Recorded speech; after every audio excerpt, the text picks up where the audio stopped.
they voted 13 times, those Senate Democrats, counting the House and the Senate together, they voted 13 times to keep the government closed. And what they're demanding as a ransom to reopen the government are some really crazy things. They want to restore $200 billion in health benefits paid for by U.S. taxpayers to illegal aliens and non-citizens. We can't do that. They want billions of dollars in wasteful programs to be returned to foreign countries for things that none of you would agree with. We are not going to do that. They want $500 million to go back to left-leaning news organizations paid for by taxpayers. We can't do that. And then they want to cut $50 billion from the Rural Hospital Fund that Republicans got signed into law July 4th to prop up health care in red states and rural areas around the country. It's too important, but they want to take that away. They know that we can't do it.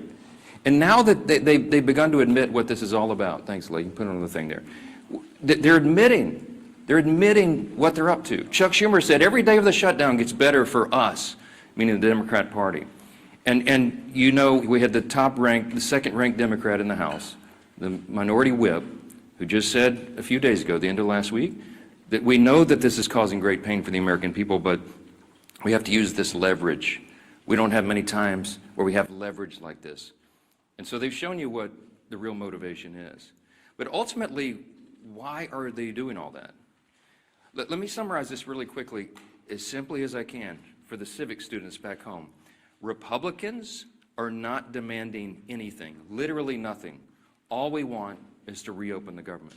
The Democrats are demanding all those things I just showed you on the chart, plus a lot more. When I say they want to send money to foreign countries, this is some of the things that they would propose that we spend money on again. They're demanding, this is a ransom to reopen the government. Things like $4 million for global LGBTQI plus awareness campaigns around the world. $4 million for the LGBTQI plus democracy grants in the Balkans.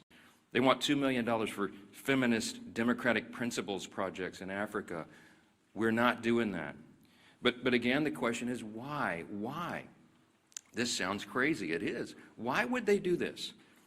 And what we saw on vivid display over the weekend was the re-emphasis of this fact. This is motivated purely out of fear. And what do we mean by that? You saw the Democratic leader in the House, Hakeem Jeffries, endorse Zohran Mamdani for mayor of New York City on Friday. It was an illustration of what we're facing here. The Democrats right now fear the far-left activists more than they fear air traffic controllers, Border Patrol agents, American service members, and so many others missing their paychecks. They fear the Marxist insurgents like Mamdani more than they fear families and children going hungry from lapsed benefits that keep food on their tables. They simply fear losing their own political positions next November if they don't appease the angry far-left base right now. And they will appease that base at any cost, no matter how much pain's inflicted. In fact, they've said in their own words, this gets better for us day by day. How does it get better? Because they're proving to the angry far-left base in their party that they will prioritize them over the American people. And simply put, it's the profound fear in the Democratic Party that drives this shutdown. It is not principle, it is not policy, it is certainly not concern for the constituents that they say that they want to represent. We know that because even their own constituents now are begging Democrats to stop the political games and reopen the government. Just yesterday, the largest union of federal workers, the very people that the Democrats claim that they fight for, came out publicly and urged the Democrats to join the Republicans in passing the House's very simple short-term funding bill. Also, yesterday, the National Air Traffic Controllers Association began to put up flyers in airports to explain the real danger that is being imposed for air travel, air safety in this country, highlighting what the Democrats are doing. So I just want to say this simply to our Democrat colleagues. You have an off-ramp now. You painted yourself into a corner, but here's your off-ramp. The unions, the largest unions are saying, please do this. You can claim that as cover and say that you had to do it. Reopen the government. Get it working for the people. It's our #1 priority and responsibility as members of Congress. But Senate Democrats have refused to do it for almost a month now. I've said it over and over, Republicans have done our job. We passed the clean short-term funding extension to keep the lights on and pay all these workers and our troops and fund programs like SNAP and WIC that Americans need and rely on. And in the meantime, Republicans have been working very hard around the clock every day of this Democrat shutdown to do our best to reduce the pain for our constituents.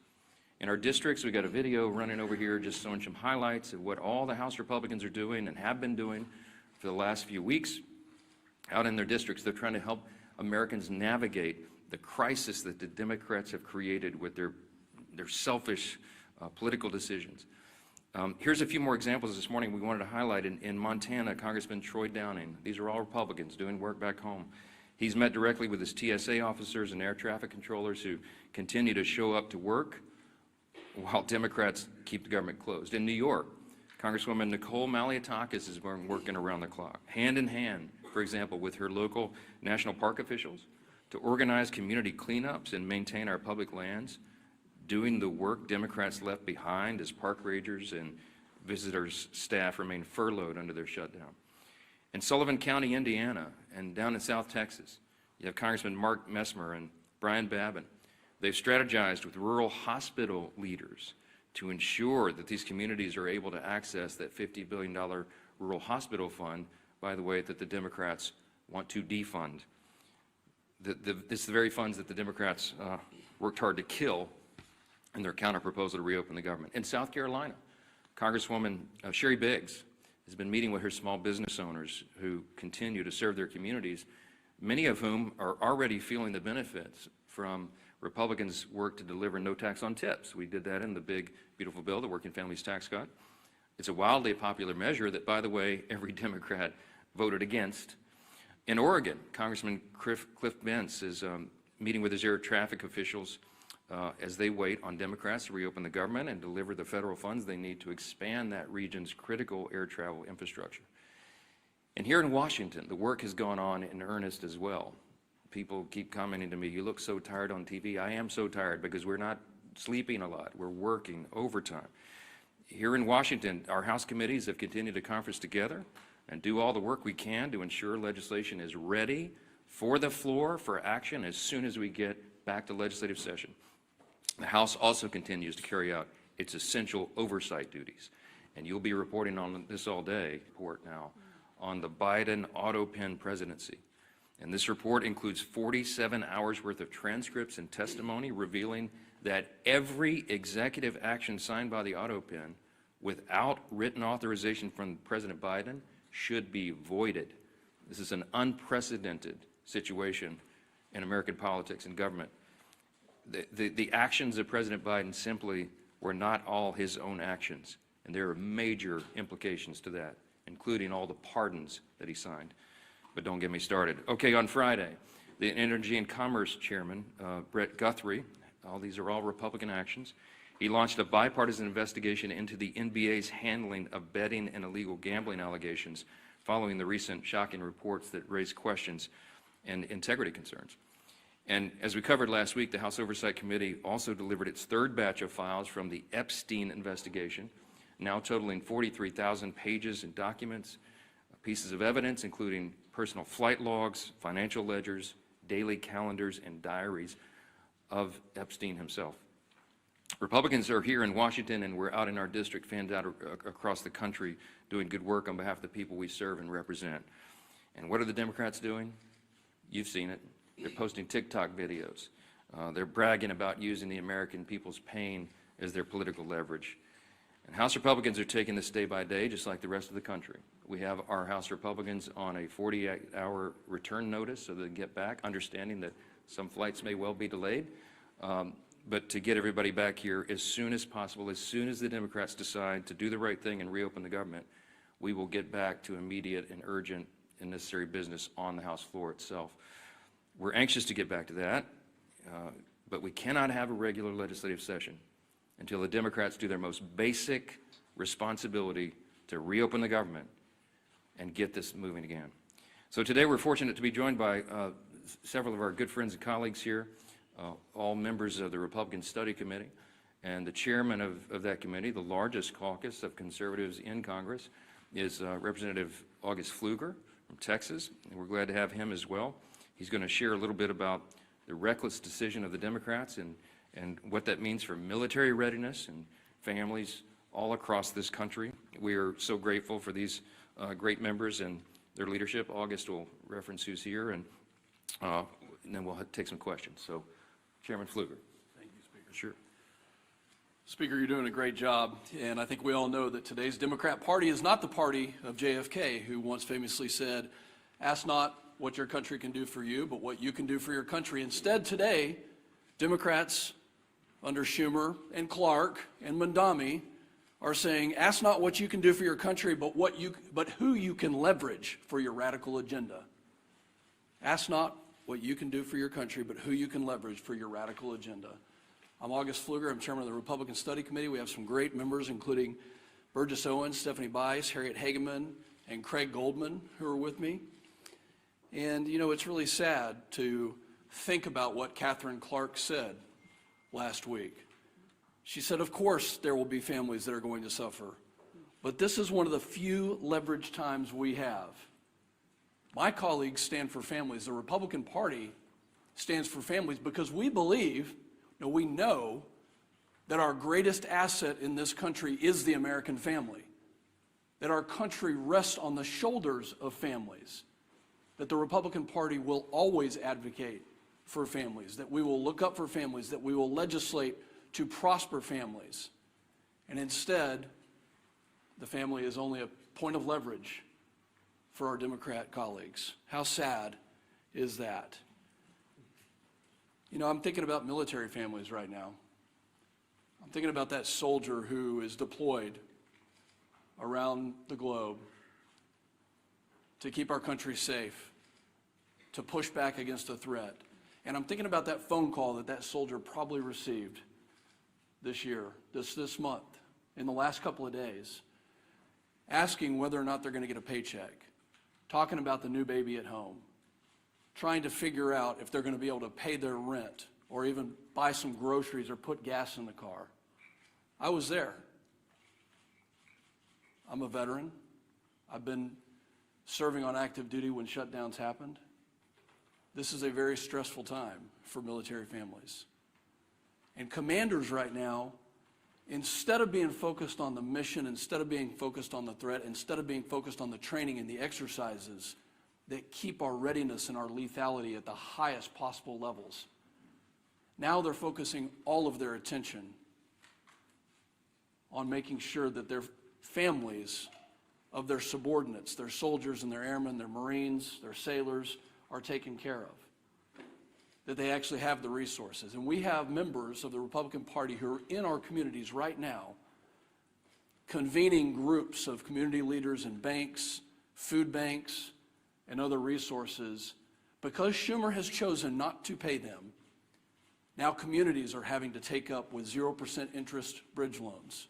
Now communities are having to defer those mortgage payments and those car payments. So where the Democrat Party is failing, our communities are succeeding because they know that the right thing to do is to fund and help in this time of need. You know, the enemy has not shut down. Our enemies around the world want us to be divided.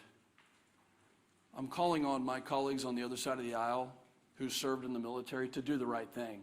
We were there. We were there when Joe Biden and Nancy Pelosi put CRs on the floor, and guess what? We did the right thing. Multiple times we did the right thing. Where are my Democrat colleagues who served in uniform to stand up and rise above petty politics, to do the right thing? Have you not gone home to your districts to hear from your military communities, from your federal workers? Have you not listened to your local communities telling you to stop the nonsense? No. You know what? They're not there. They're in New York City campaigning for Mondami. Maybe they've orchestrated this so that they had the time to go campaign for an outright socialist. Maybe this was orchestrated so they could go do that. No, this isn't the party of JFK anymore. This is the party of Schumer and Mondami, the party that bows to the radical left. I hope everybody can see the split screen of what's happening in this country. The Speaker has so eloquently talked about the fact that Republicans are doing our job to take care of families, that over 13 times the Senate Republicans have voted to fund our military, to fund TSA, to make sure our Border Patrol can get paid and all federal workers can get paid, and Democrats continue to obstruct. I hope you can see the dichotomy between the two sides here. And I'm calling on Democrat members, especially those who served in the military, to do the right thing and to stop the nonsense. With that, I hand it over to my good friend, our leader, Mr. Steve Scalise.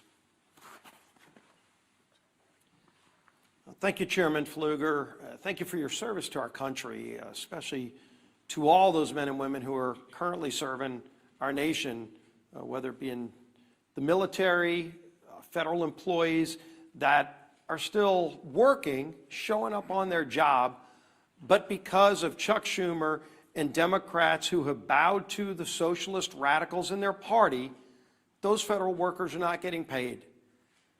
We've talked up here for weeks now about some of those hardships, how it's going to affect people, and ultimately now how it is affecting people. Those impacts are now being felt. It's not hypothetical anymore. It's not some memo from a department laying out what might happen.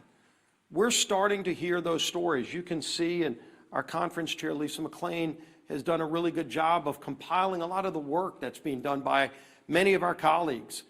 One of the reasons we're not meeting in session is because the Democrats shut down the government, but also because of that shutdown, our members are now busy in their districts mopping up a lot of the mess created by those Democrats because of the shutdown, the hardships it's created on families. And those are real hardships, and I applaud my colleagues who are in their districts trying to figure out ways to help people during this difficult time, working with food banks to get food to people who are missing SNAP benefits, WIC payments, military members who are not getting paid, but they're overseas, as Chairman Pfluger talked about. While their family's still here, those babies still have needs, and yet the paycheck's not coming in. Those bills are still due. And Democrats think this is some kind of game. Speakers talked about this over and over again, but what has their reaction been? Not figuring out a solution to get out of it, an off-ramp. It's doing stupid TikTok videos, making fun of this situation, thinking that the American people are leverage in their game to get some kind of unachievable goal, $1.5 trillion in new spending, $200 billion in taxpayer benefits for illegals, gutting $50 billion out of a health care fund for rural hospitals. And again, they try to claim it's about something else. Maybe it's about health care. Well, if it was about health care, they wouldn't be gutting $50 billion out of the rural health care fund. They wouldn't have fought, by the way, on the Senate floor months ago to remove a provision, the cost-sharing ratios, that would have lowered premiums on families by 11%. It was in our bill. We voted for it, passed out of the House. Democrats are still to this day bragging that they removed that provision from the bill that would have lowered premiums, health insurance premiums on families by 11%. And they want to talk about health care? Give me a break. Look at what they've done. They've wrecked the health care system. They fought to raise premiums on families.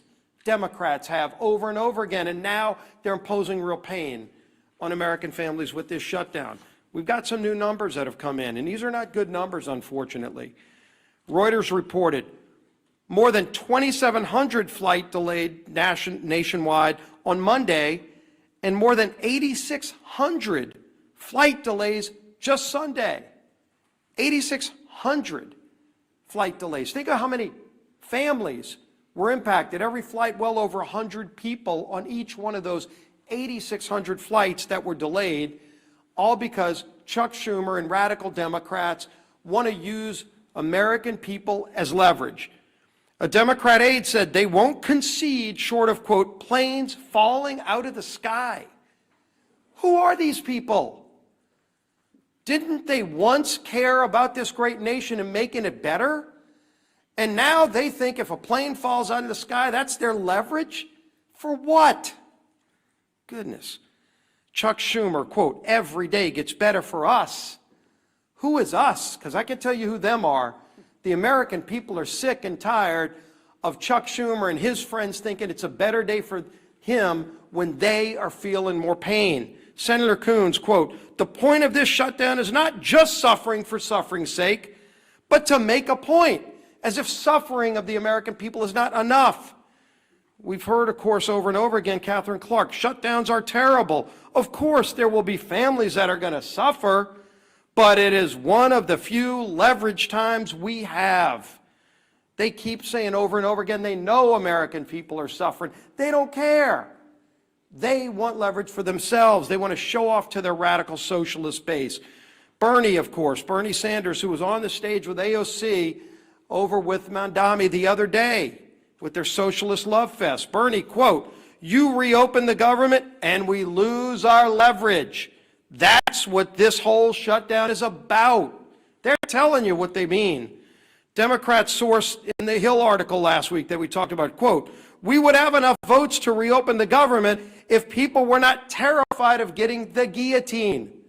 This is Democrats being afraid of their own base because their base is so radical that they're afraid of their base.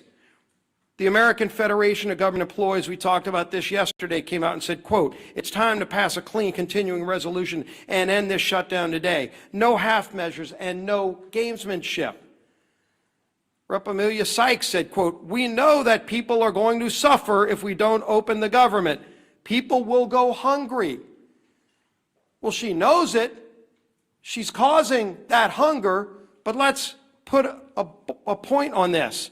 In an ABC article regarding the 42 million Americans that are going to lose SNAP benefits next week, Joel Berg, who's the CEO of the nonprofit Hunger Free America, said this, quote, we are going to see the greatest hunger crisis since the Great Depression.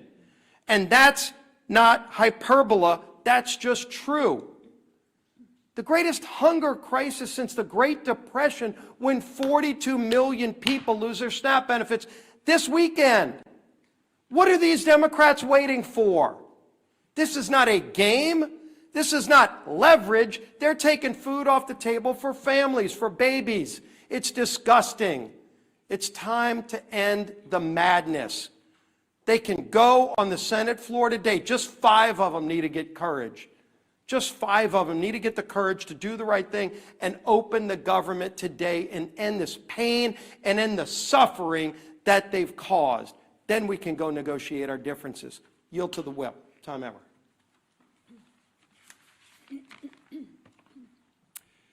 As has been mentioned, yesterday the largest federal workers union in the country, they represent 820,000 federal workers, released a statement calling on Democrats to stop playing political games, pass our clean CR, and reopen the government. What was Chuck Schumer's response? Silence. Crickets. He declined to comment. Meanwhile, millions of federal workers are reevaluating how to make ends meet.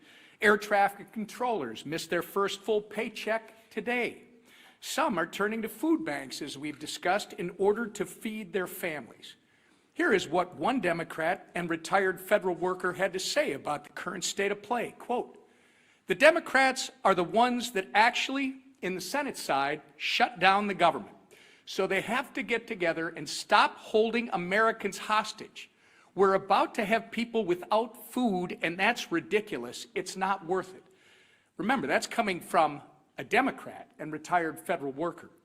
Since Chuck Schumer and company won't listen to us, maybe they'll start listening to members of their own party. Enough is enough. You're playing politics with people's lives, and as Leader Scalise and the Speaker have reminded us, for what? So that you can appease the radical pro-terrorist wing of your party, so that you can fundraise off of picking a fight with President Trump. It's not worth it.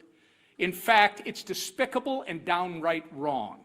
There's a nonpartisan government funding bill waiting in the Senate to be sent to President Trump's desk immediately. It will come to the floor for a vote for the 13th time this morning. Put an end to the madness. Do the right and reasonable thing that you did back in March, by the way, and vote yes on our clean CR. Instead of complaining about a new White House ballroom, how about you try doing your actual job and reopen the government for the people you were elected to serve? Our conference chair. Thank you and good morning, everyone. And I first want to extend a thank you to the RSC chair and the members of the RSC who are here today. And thank you for all the work that you've been doing in the district. I know we appreciate it, and more importantly, I know your constituents appreciate it. I know I've been standing at this podium with Speaker Johnson and House leadership for weeks now. And every time we have said the same thing. Republicans voted to keep the government open. Democrats voted to shut it down. Period. It is that simple. This week, more than any other week, the consequences become impossible to ignore. As of yesterday, more than 10,000 flights have been delayed because of staffing shortages. By the end of this week, nearly 2 million paychecks will be missed by Americans. And by Saturday, 42 million Americans will lose their SNAP benefits. Let that sink in. 42 million Americans will lose their SNAP benefits this Saturday because Democrats want to use them as leverage. This is real pain, real fear, and real consequences.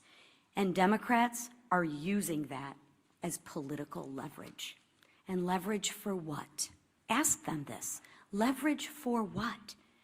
To force through illegal benefits for illegal immigrants to the tune of $1.5 trillion? 42, they'd rather do that and put 42 million Americans at risk of losing their SNAP benefits. That's what they're choosing. That's what they're choosing. Let that sink in for a minute. This isn't leadership. This is cruel and disgusting, and it's cruelty disguised as politics. Even the president of the largest federal workers union, and I don't know if you noticed that, but he doesn't exactly always cheer for Republicans, but this gentleman is actually begging the Democrats to do the right thing and end the shutdown. While Democrats posture in front of the cameras, Republicans are actually out in their districts working. Just take a look at the video that we've been playing all morning, right? Don't let the facts get in the way of the good story. Republicans, like the colleagues you see behind me, have been in their district working for the American people who are suffering from this Democratic Schumer-led shutdown. You will see Republicans volunteering at food banks, Republicans supporting rural hospitals, Republicans cleaning up national parks, and Republicans helping people in real ways. Republicans believe in solutions, not stunts. We believe in serving the American people, not using them.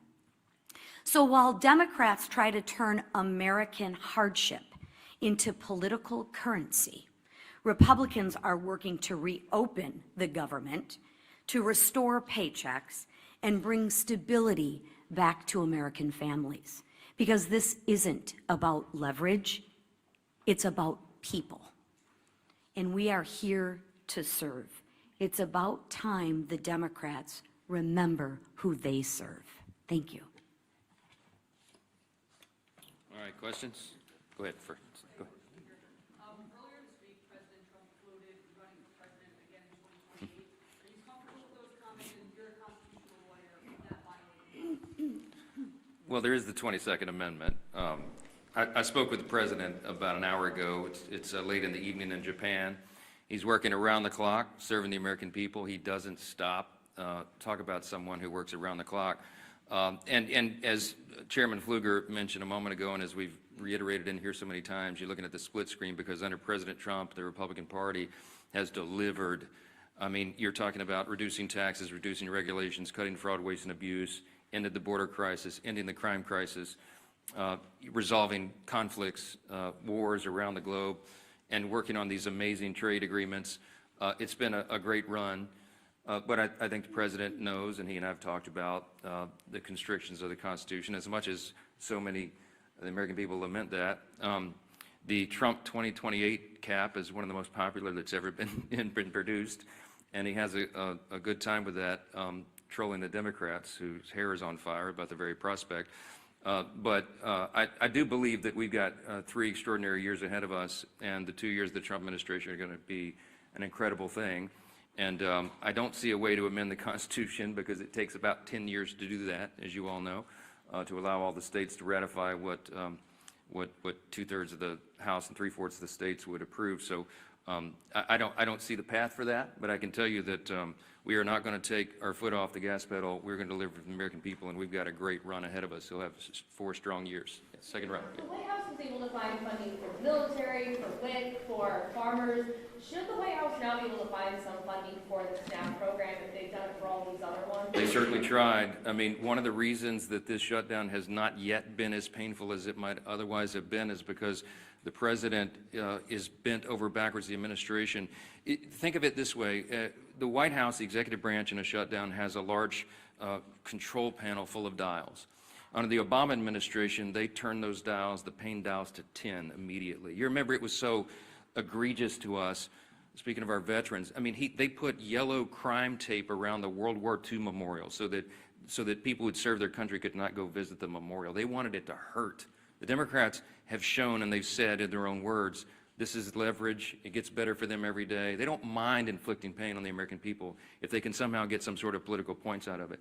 The Republican Party is the opposite, and President Trump has proven that. Every day of this shutdown, he has tried to move funds around to find unobligated funds to cover the bases, to get the troops paid in the middle of October, and to make sure that WIC funding is not resolved. You know how he's getting women, infants, and children funding done?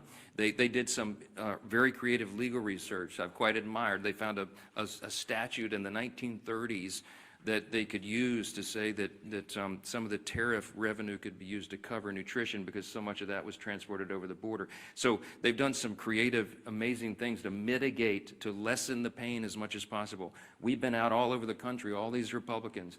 I mean, Craig Goldman flew in here to do this press conference with us, but he's been in Texas serving his constituents. Stephanie Bice been in Oklahoma. Harriet Hageman's been out west. You got Burgess Owens out in Utah. They've been serving their constituents, and August Pfluger, but they came in to help us articulate what's going on. All that effort has mitigated the pain, but we're running out of the resources. We want to fund SNAP, but they did the legal research, and they could not find a 1930s-era statute to bootstrap that one. The contingency fund was approved by Congress, and when the Democrats voted against the CR, they voted against the ability of us to use that money. And so 42 million people are going to suffer because they're playing political games. There's nothing, the White House has run out of it. They have all the pain dials turned back to just a 0 or a 1 as best they can. But when you're out of resources, they go all the way up.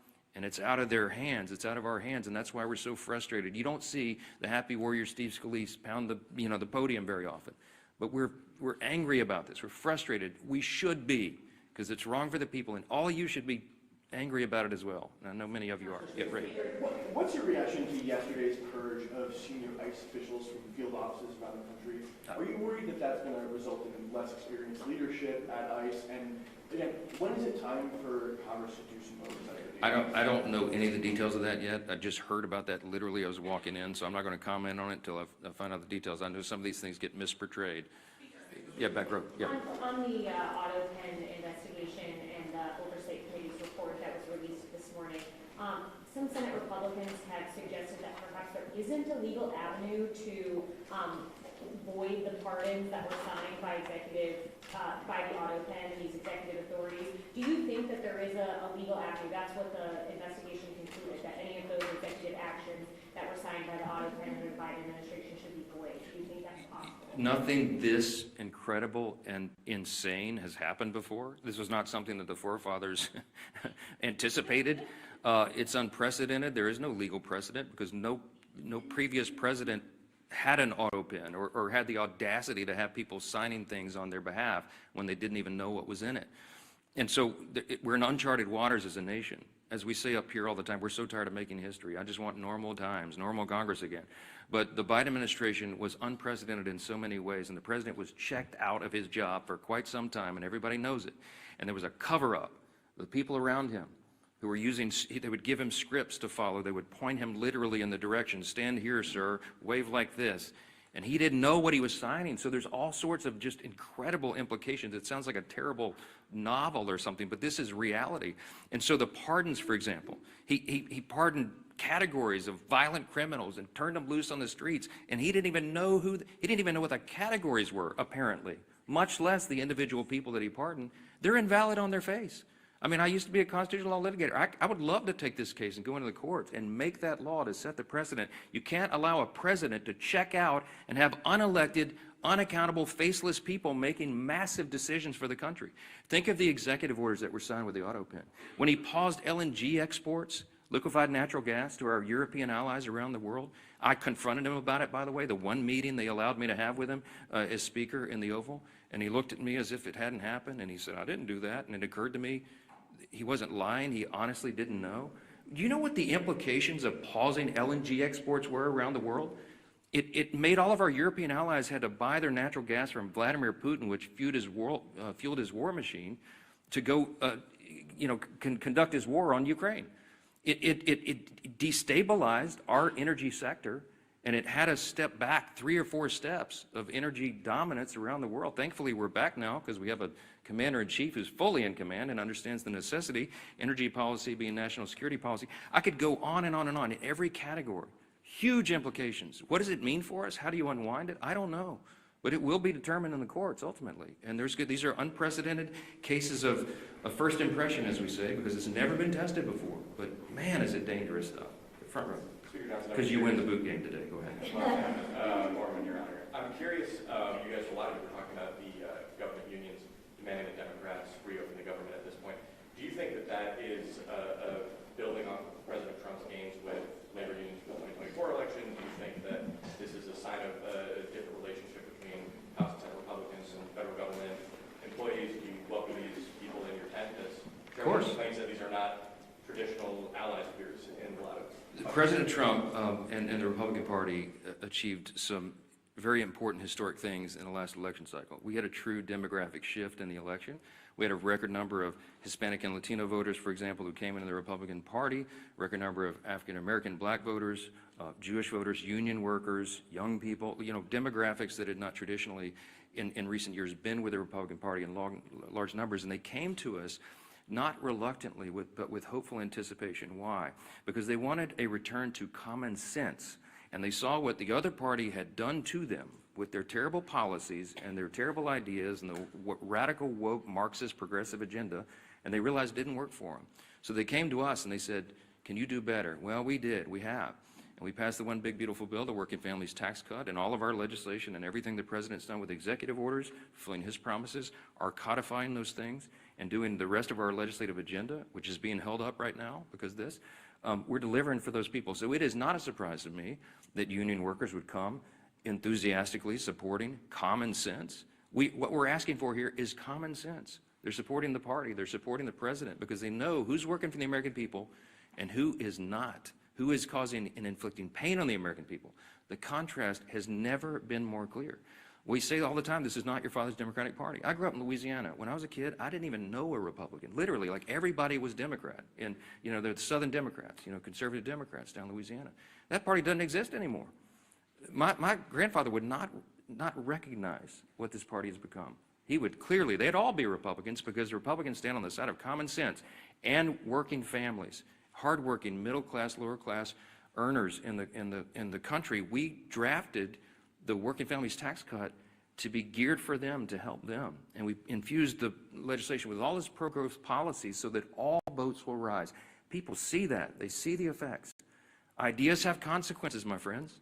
And the policies and ideas that are advanced by the Republican Party are right for America because they comport with our founding principles, and we stand on those principles to defend them. And by contrast, on the other side of the screen, they're going for communism and Marxism. Take your choice. Jake. In the opinion that you're not interested in these one-off funding bills, SNAP, air traffic control, still your view? We voted September 19th to fund every one of those priorities. And every Democrat in the House except one voted to not fund them. The Democrats are playing games. They put a few of the one-off bills on the floor, as you've seen in the last week or so. They put a bill to pay the troops and pay essential workers, and the Democrats voted it down. So it would be a futile legislative effort for us to do this again repetitively in the House and send it over there so Chuck Schumer and the gang can play games and spike it. It's a waste of our time. They need to vote for the clean, continuing, nonpartisan CR, turn the lights back on and get the country working again, and then we can resolve all the rest of the issues that were always on the calendar for the remainder of the year. I want to thank our Republican Study Committee colleagues for being here and standing in the gap for your constituents. All the Republicans out there, they're still at work. They're not even watching these press conferences because they're working for their constituents. Thanks for that. Appreciate it.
I was tasked with B-roll.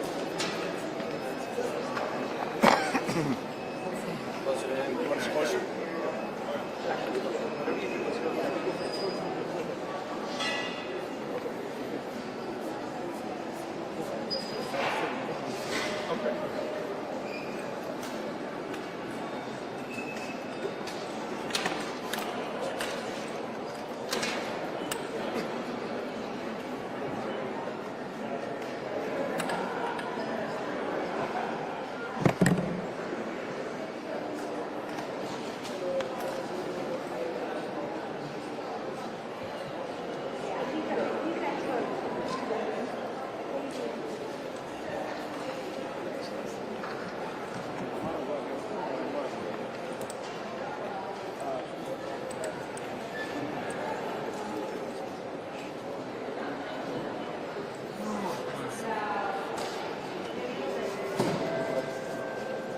Do you think it's working? Do you think it's working? Do you think it's working? Yeah. Do you think it's working? Yeah. I couldn't hear because we would have to do mic check. So you see it working, right? Yeah.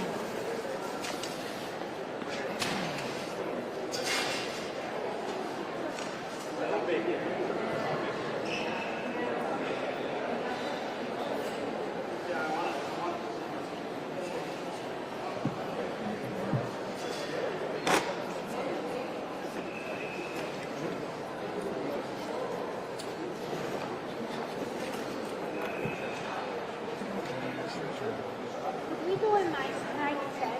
Heads up. Drop, boys. Want to do it now? Mic check. Let's hold it right there. Hey everybody, thank you for coming out today. I'm here with Nick Daniels, the president of the Air Traffic Controllers Union. I have a few of our air traffic controllers with us today. Oftentimes these guys are nameless and they're faceless, but they're the men and women who work in our towers to make sure that our flights are on time, that our flights aren't delayed, and your flights are safe. And so I wanted you to have a chance to see a few of the men and women who aren't getting paid today. The men and women who rely on the paychecks from the federal government to support their families, to pay their car payments, to pay their rent, to pay for gas in their vehicles, to get into work. It puts food on their table. Yesterday I had a controller who talked to me about his 9-year-old, 10-year-old daughter who made the traveling. And as many of us know, it's an honor when your child makes the traveling team, but with that comes a cost. You have to pay to be part of that team. And he had to talk to his 9-year-old daughter about her not being able to join that team because he had to preserve and reserve his money because he thought that this day would come, the fact that he wasn't going to get paid for his work as an air traffic controller. It's those stories that are happening throughout our community that are having real impact on these controllers' lives. I've been clear to our air traffic controllers, they need to show up for work. They do really important work for our country and they need to show up. But I'm not going to lie to anybody to not say that they're not feeling the stress. The fact that they are working, and oftentimes they are head of households, they're the only income earners in their homes and they have families, and the fact that they're having a hard time paying their bills. And this is day one. And day two gets harder, day three is harder after that as expenses continue to roll. Many of our controllers can make it without this first paycheck. They've been in the job for 10, 15, 20 years. They plan for days like this. But we have a lot of new controllers who are still in training, that aren't at a high level in income, and they can't handle what's happening to them today. Those are the very people who have now looked for side jobs. You've heard the stories of controllers working at an Uber or a DoorDash, a controller who might go to a food bank to help make ends meet from this point to the point where they're going to get that paycheck. But I'll tell you this, almost every controller can't make it 2 paychecks. They can't make it without 2 paychecks. And so I think the message is clear. And again, I appreciate Nick and the controllers. They've sent a message, open up the government, end the shutdown. Figure out how you guys can negotiate. Have a conversation, but pay us in the interim. Make sure we get paid for the work that we provide to the American people. I'll just note that in the Senate, a bill came up that said, okay, let the shutdown continue, but there's critical staff, critical workforce that come into work every single day, like air traffic controllers. Those workers who are coming to work, let's have a bill that pays them for the work they do. And Democrats said no to that. So I think we're getting to the point of extremism, and it does beg the question for me, again, what are the Democrats fighting for? Let's fight for America. Let's not fight for health care for illegal immigrants and illegal aliens. I think that's a wrong approach. And listen, I spent almost 10 years in Congress. There are political differences. Those political differences are very real. And the way you resolve those differences is not taking hostages. It's actually opening up the government and having a conversation. What can we work out? What compromises can we make? But in shutdowns, there's no room for compromise. And so I think that message has been clear. Controllers and those other critical employees need our government to be open, and they need to be paid. I want to say one other thing, so I'll get a question about this. Oftentimes I'm asked, is the airspace safe? Is it safe to fly? And I would tell you that yes, it's as safe today as it was 2 months ago. It's safe because we have great men and women who run our facilities that if they don't have the right staffing levels, or if there's distractions in towers, they will slow down the landings and departures in different airports across the country. And what that means for the American people is that means more delays, or that means more cancellations. We want you to travel on time. We want your flight to depart when scheduled and land when scheduled. We want that to happen. But the number one priority of the men and women who are with me here, or all men, no women, all men are with me today, but also the women in the towers, is they want you to be safe. And so if we have issues, we will slow it down. We will stop it. And so I don't want anyone to think that it's not safe. It's just that you may not be traveling on the schedule that you anticipated because of this government shutdown. And so, again, I couldn't be more honored to be here, who's become a very good friend, Nick Daniels, the president of NACA. We work very closely together. We don't always see eye to eye on every issue, but there's a lot of issues that we agree on, and we work really well together. And before I give it to Nick, I just want to say one last thing. I'm grateful for our controllers. These are the most remarkable. If you ever go into a tower and listen to the work that they do, the expertise that these men and women have to control our airspace, you would be amazed. We are lucky to have them. We have the safest airspace in the world, not because of the antiquated equipment that we have that runs our system. It's because we have the best air traffic controllers, the best trained, the smartest people in our airspace controlling it, and we're blessed to have them. That kind of work, that kind of dedication, that kind of expertise deserves a paycheck. And with that, I'll turn it over to the NACA president, Nick Daniels. Thank you. I am the president of the National Air Traffic Controllers Association, Nick Daniels. And I proudly stand here, but at the same time, I'm here to tell the story. I normally have prepared remarks for you today, but today isn't a day for prepared remarks. Today is a day to speak on behalf of the men and women. As the Secretary just said, they go in and day out and do the job of unsung heroes. They keep America safe. They keep America moving. But today, an air traffic controller showed up at their facility to see $0 in their paycheck. That air traffic controller just moved hundreds of miles from Oklahoma City after passing a grueling 4 months at Oklahoma City Academy, is at the lowest end of our pay scale, and has shown up to a job that pays them $0. They're trying to move in. They're trying to get set up on just even having a place of being able to put up for rent. And guess what's due in a few days? Rent for everybody. It's not the gas that they have to put in the car, the food that they have to put on the table. It's the stress that they now wear. This job is stressful enough. We go to work day in and day out and make thousands of decisions. We do it 5 days a week. Most of us actually do it 6. 5's hard enough, and we do it 6 and 10 hours a day. And now you add in the fact that we had a partial paycheck already, and we missed a full paycheck today. America's air traffic controllers are now having to focus on how do they put gas in the car, how do they take care of their children, how do they pay for child care. And as the Secretary said, that makes the system less safe. And then the only way to make it safe is to reduce the number of aircraft in it. Day in and day out, air traffic controllers have to have 100% of focus, 100% of the time. And I'm watching air traffic controllers go into work. I'm getting the stories. They're worried about paying for medicine for their daughter. I got a message from the controller that said, I'm running out of money, and if she doesn't get the medicine she needs, she dies. That's the end. So I'm going to either have to quit this job and take a different one instead of moving America's passengers through it or the cargo. Now I'm going to have to choose my family and my daughter. And that is nothing a parent should ever have to deal with, especially the hardworking men and women that are federal employees across the entire system. But I could tell their stories all day.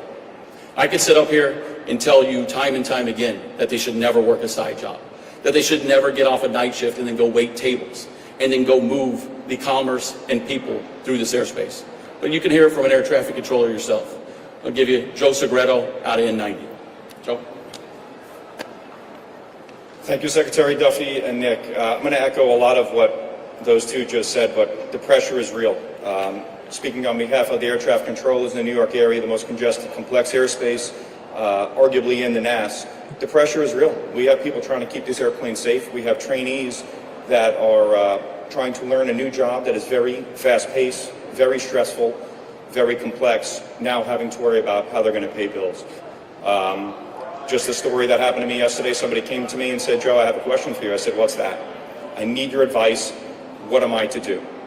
Do I put gas in my car? Do I put food on the table? My wife is out making money. We don't have money for daycare. What do I do? I didn't have the answers. I said, I will find out some resolve for you, but as of right now, I don't know what to tell you. But these are the real problems that air traffic controllers are dealing with on a daily basis. And as you heard it, day in and day out, that's now the life of an air traffic controller. The people tasked with making the impossible possible are having it made impossible by not paying them again. So the message is simple.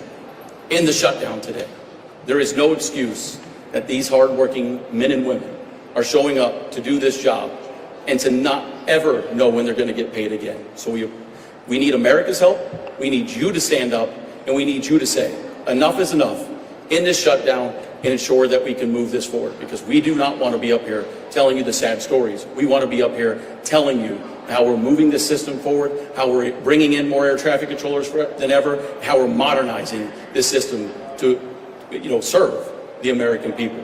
So again, cannot stress enough, if you want to take action, contact your congressional representative and tell them in the shutdown today. So we'll take your questions in just a second. I want to give you a few stats. This year, on average, the delays that are associated with staffing triggers with air traffic controllers is 5%. On Sunday, 44% of the delays were because of staffing shortages. Yesterday, that number was 24%. So we're seeing, the numbers move day by day, and it's location to location. We saw in the last couple of days LAX. We saw Atlanta. We've seen other airports as well. So we are seeing those problems as we continue to evaluate the airspace. One last point before I open up to your questions is, you do know that we have a shortage of air traffic controllers. We're about 2,000 to 3,000 controllers short. And we have a strategy together that we've worked on that is going to, I've used the term supercharge, but we are going to bring more of the best and brightest minds in America into our academy to get them through the academy, to get them into towers, to get them certified and trained up. And the problem we're now seeing is we have young people in the academy that they actually get a stipend. We pay them a small amount of money so they can go to school and they can make ends meet. that money's about to run out. And we're seeing several of our students drop out of the academy. So instead of going in the right direction where you want me to bring you more air traffic controllers so they have less stress and pressure on them because they have more resources available, human resources available to them, this shutdown is making it harder for me to do the work that, this is bipartisan work. Everybody wants this done. There's no one who disagrees with what we're trying to do here, but the shutdown is making it more difficult for me to accomplish those goals. And it's not just the government opens up and I'm able to put it all back together. This has months-long effects on our ability to fill that pipeline and get more young people into academies and become professional air traffic controllers. So I want to let you know that, again, even where we're at today, you open it back up and you've created some longer-term problems for me to make sure I deliver for what I promised to all of you, which is more air traffic controllers. With that, we're happy to take any of the questions you may have for us. Yes. Secretary Duffy.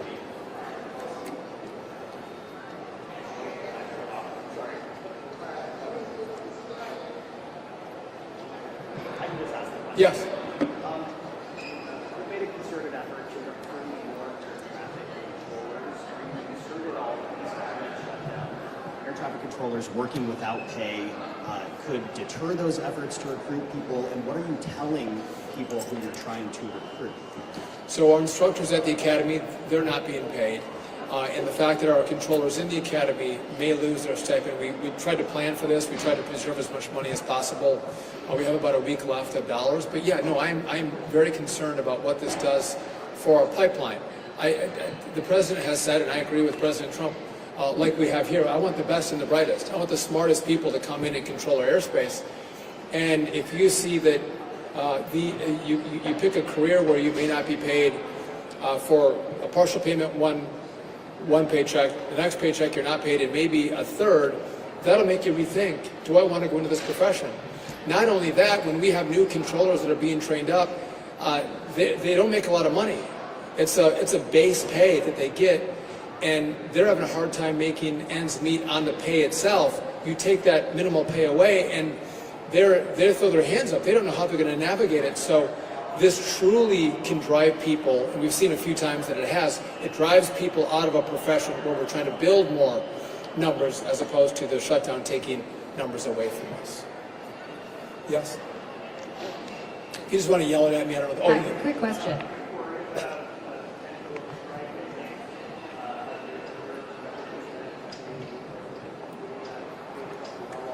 Strike? Oh. I'll happily answer that very directly. No, there will be no concerted effort for air traffic controllers to in any way have a job action. It is illegal for us to do such thing, but I will tell you, as you just heard Joe say, the problems are mounting daily. As the Secretary is telling you, these are the real stories. They're not just stories. They're real people in real lives of issues that are going to mount every day. When you don't pay people, there's going to be a lot of issues that come with that. By the way, every single American gets this story. If you have one family member that works and the other one who doesn't, you lose a paycheck. Every American knows how hard that is. And so that's exactly what the controllers are going through. Yes? Hi. Quick question. You said yesterday it was about 44% of delays that were attributed to staffing shortages. I'm wondering, is that the highest percentage we've reached during the shutdown so far, and how does it compare to last shutdown? So Sunday was 44. Yesterday was 24% of delays. We've seen it in the mid-50s as a percent of delays from staffing shortages. And again, it's a moving number. And I'm grateful. I've asked the controllers to show up to work, and they have responded. And I think we're seeing less problems in the airspace today than we have in prior shutdowns. But I don't have the exact numbers for you on that. Yes?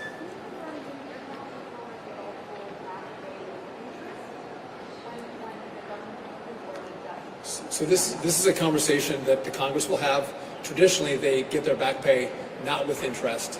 And there'll be probably a debate after the government opens, hopefully sooner rather than later. Those who have come to work will be paid. There's been a conversation. If you've been furloughed for the last 26 days, is there a pay that comes to those who have been furloughed? And I left Congress, so I can't tell you what they're going to do, but that's a debate they'll have.